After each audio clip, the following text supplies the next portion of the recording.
राजेश बेटा, तेरी बुआ को फोन लगा, अभी तक नहीं आई। घर में काम है और घर की बेटी ही नहीं आई। जगदीश जी बोले, पापा सुबह से 10 फोन कर चुका हूँ और बुआ आ रही है। अब ट्रेन ही लेट से आएगी तो बुआ क्या करेंगी। और अभी तो सगाई की रस्म परसों है। बुआ 2 घंटे देर से भी आएंगी तो चलेगा। राजेश ने लापरवाही से कहा, पर उसने देखा उसके पापा बेचैन हो रहे हैं। बार बार इधर उधर चक्कर लगा रहे हैं और ना कुछ खा रहे हैं। वह जिद पर अड़े हैं कि चाय भी तभी पियेंगे जब गरिमा आएगी। मम्मी, ये पापा को क्या हो जाता है। गरिमा बुआ आ जाएंगी। इतनी अधीरता से इतना इंतजार आजकल के ज़माने में कौन करता है। काजल दीदी भी तो आ रही हैं, पर पापा ने एक बार भी उनसे बात करने को नहीं कहा। अब वह उड़कर तो नहीं आ जाएंगी। तू नहीं समझेगा राजेश, ये भाई बहन का पवित्र रिश्ता बहुत मजबूत होता है। गरिमा दीदी से तेरे पापा को बहुत लगाव है। हालांकि इनसे 5 साल छोटी हैं, पर उनकी और तेरे पापा की बहुत पड़ती है। ये पुराने जमाने का प्यार और लगाव है। उस समय भाई बहनों के बीच सिर्फ प्यार और परवाह होती थी। कोई स्टेटस का दिखावा और औपचारिकता नहीं होती थी। गरिमा दीदी और इनके दिल के तार जुड़े हुए हैं। दोनों रोज बातें करते हैं, पर आज जब वह आ रही है तो बहुत उतावले हो रहे हैं। देख तैयार हो रहे हैं, उन्हें स्टेशन लेने जाएंगे। मम्मी, अब खुद स्टेशन जाने की क्या ज़रूरत है। मैं बुआ के लिए कैब बुक कर देता हूँ। फालतू आने जाने में समय बर्बाद होगा। बेवजह पापा परेशान होंगे। राजेश ने फिर कहा, यही तो बात है जो पुरानी पीढ़ी को नई पीढ़ी से अलग करती है। तू कैब भेज तो देगा, वह अभी जाएंगी, पर जब वह ट्रेन से उतरेंगी और स्टेशन पर अपने भाई को देखेंगी जो उन्हें लेने आए हैं तो उन्हें बहुत खुशी होगी। उसका बयान भी मैं नहीं कर सकती हूँ। फिर तुम लोग क्या मोबाइल पर घंटों समय बर्बाद नहीं करते।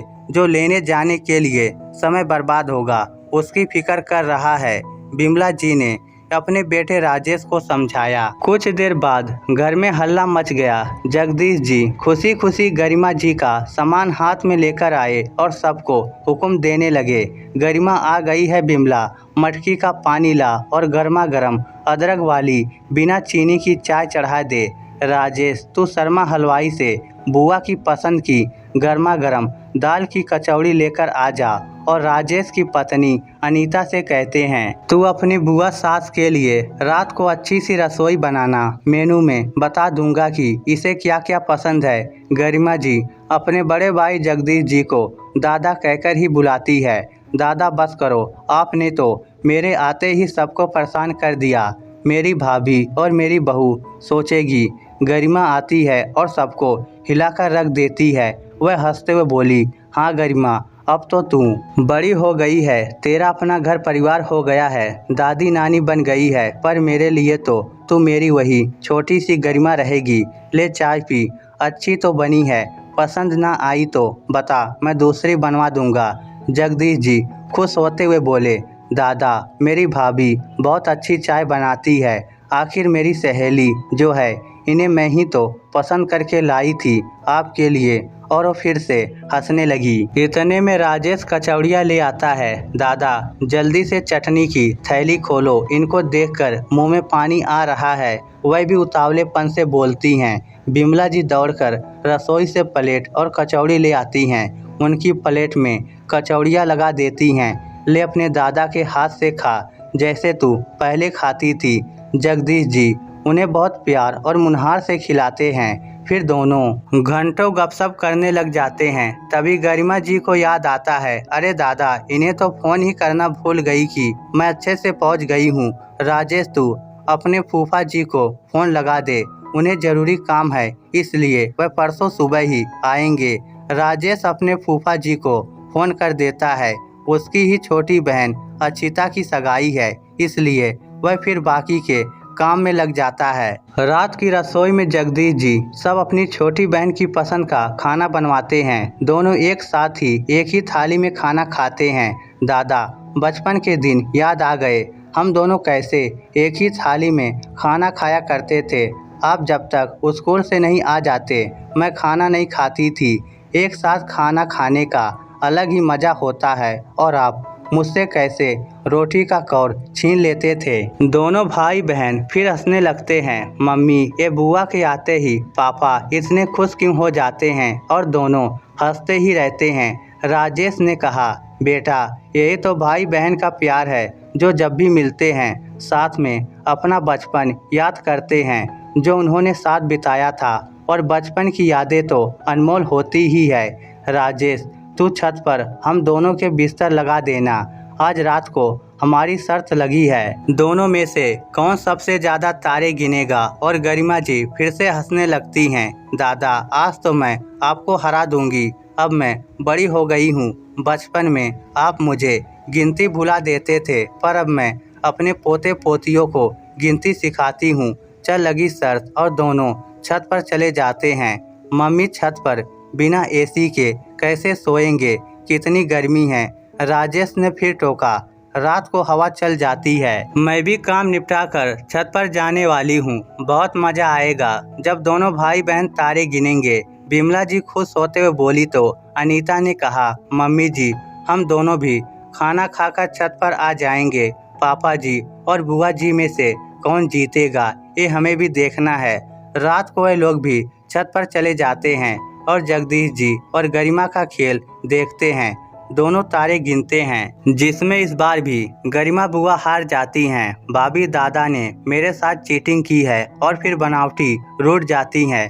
बिमला जी, अनीता और राजेश सभी हंसने लगते हैं। अगले दिन सुबह कैब से बड़ी बहन काजल घर आती है और आते ही फोन पर अपने पति और बच्चों से बातें करने लगती है। फिर अपने ऑफिस का लैपटॉप लेकर बैठ जाती है। उससे खाने की पसंद पूछते हैं तो वह कहती है कि कुछ भी बना लो, सब खा लूंगी। अब मुझे कुछ घंटे के लिए परेशान मत करना, ऑफिस का जरूरी कॉल है, खाना कमरे में ही भिजवा देना। काजल के आने से घर में कोई हलचल नहीं होती है। ना तो राजेश अपनी दीदी को लेने रेलवे स्टेशन जाता है, ना ही उसकी पसंद का कुछ बाहर से मंगवाता है। दोनों भाई बहन बस औपचारिकता बस मिलते हैं, बातें करते हैं। बिमला जी फिर अपने बेटे राजेश से कहती हैं, देख पहले के भाई बहन के रिश्ते सिर्फ प्यार पर टिके होते थे, पर आजकल के भाई बहन के रिश्तों में भी स्टेटस आ ही जाता है। तूने काजल से यह नहीं पूछा कि आपका सफ़र कैसा रहा, आपको कोई परेशानी तो नहीं हुई, बल्कि ये पूछा कि छोटी या बड़ी कैब से आई हो। दोनों भाई बहन ने तसल्ली से बैठकर बातें भी नहीं की, बस नया मोबाइल किस कंपनी का और कितने का लिया, क्या क्या फीचर है, इस पर ही बातें करते रहे। ना तूने ये पूछा कि जीजा जी और बच्चे अभी क्यों नहीं आए और कब आएंगे। दोनों अपने अपने ऑफिस के काम में लग गए। तुम दोनों ने ना ही साथ खाना खाया, ना ही बचपन की कोई बात याद की। जमाने के साथ भाई बहन के प्यार में कितना अंतर आ गया है। राजेश ने सोचा, हाँ मम्मी ठीक ही तो कह रही है। जो खुशी पापा को गरिमा बुआ के आने पर हुई थी, वह उसे क्यों नहीं हुई। आज की सारी खुशियाँ, सारा सुकून तो इन गैजेट्स ने छीन लिया है। सब कुछ बनावटी हो गया है। अगले दिन छोटी बहन अक्षिता की सगाई थी। काजल ने बहुत सुंदर ड्रेस पहनी, पार्लर से मेकअप और हेयर स्टाइल बनवाया और पूरे समय वह फ़ोन पर फोटो लेती रही और रील भी बनाती रही, फेसबुक लाइव भी रही और राजेश के साथ फोटो लेकर उसे टैग कर दिया। फोटो में दोनों भाई बहन बहुत सुंदर लग रहे थे। लोगों के अच्छे कमेंट आने शुरू हो गए, पर हकीकत दोनों को पता थी कि ये सब बनावटीपन और खोखला दिखावा मात्र है। उधर गरिमा बुआ और जगदीश जी सब रिश्तेदारों से मिलकर खुश हो रहे थे। उस दिन भी दोनों ने साथ खाना खाया। गरिमा बुआ ने बनारसी साड़ी पहनी थी, कोई मेकअप नहीं, पर वह बहुत खुश थी। उनके चेहरे पर चमकती लाल बिंदिया और गालों पर उभरी खुशी की लालिमा से वह बहुत सुंदर लग रही थी। अपनी भाभी की भी बहुत मदद कर रही थी, सभी रीति रिवाज और लेन देन को भी समझा रही थी। जगदीश जी बार बार अपनी बहन को खाने पीने को और बैठने को बोल रहे थे, क्योंकि उनके घुटने में दर्द रहता है। अक्षिता की सगाई बहुत अच्छे से हो गई। रात तक सभी मेहमान भी चले गए। मम्मी मुझे भी कल सुबह जल्दी निकलना है, कल हमारी सहेलियों का बाहर घूमने का कार्यक्रम बना है, तो मेरा जाना बहुत जरूरी है। काजल ने कहा, लेकिन बेटा तू इतने दिनों बाद आई है तो 2 दिन तो रुक, अभी तो हमने बातें भी नहीं की हैं। अरे मम्मी, हम रोज फ़ोन और वीडियो कॉल पर बातें तो करते हैं, अब क्या बातें बची हैं। मुझे तो कल सुबह ही निकलना है। और काजल जिद करके अगली सुबह वापस चली गई।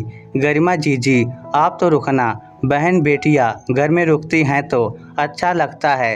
अरे मेरी गरिमा कहीं नहीं जा रही है, मैंने इसके साहब से बात कर ली है, सप्ताह भर से पहले मैं नहीं जाने दूंगा।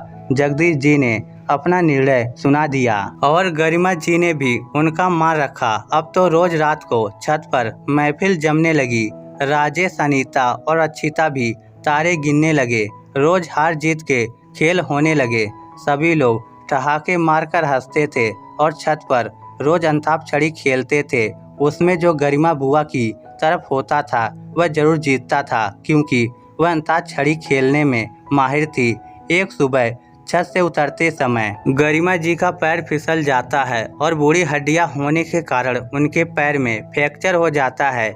जगदीश जी को बहुत दुख होता है। जगदीश जी गुस्सा हो जाते हैं। मेरी बहन कैसी बातें कर रही है, तू मुझ पर कभी बोझ नहीं थी और ना ही अब है। तू कहीं नहीं जाएगी, हम सब इतने लोग हैं, तेरी देख रेख कर लेंगे। फिर लंबा सफ़र है, डॉक्टर ने तो पैर हिलाने तक को मना किया है। तुझे मैं ठीक होने के बाद ही भेजूंगा। फिर महीने भर बाद तो अक्षिता की शादी है। अब तो तू शादी करके ही जाना, तेरा सामान मैं मंगवा लूँगा।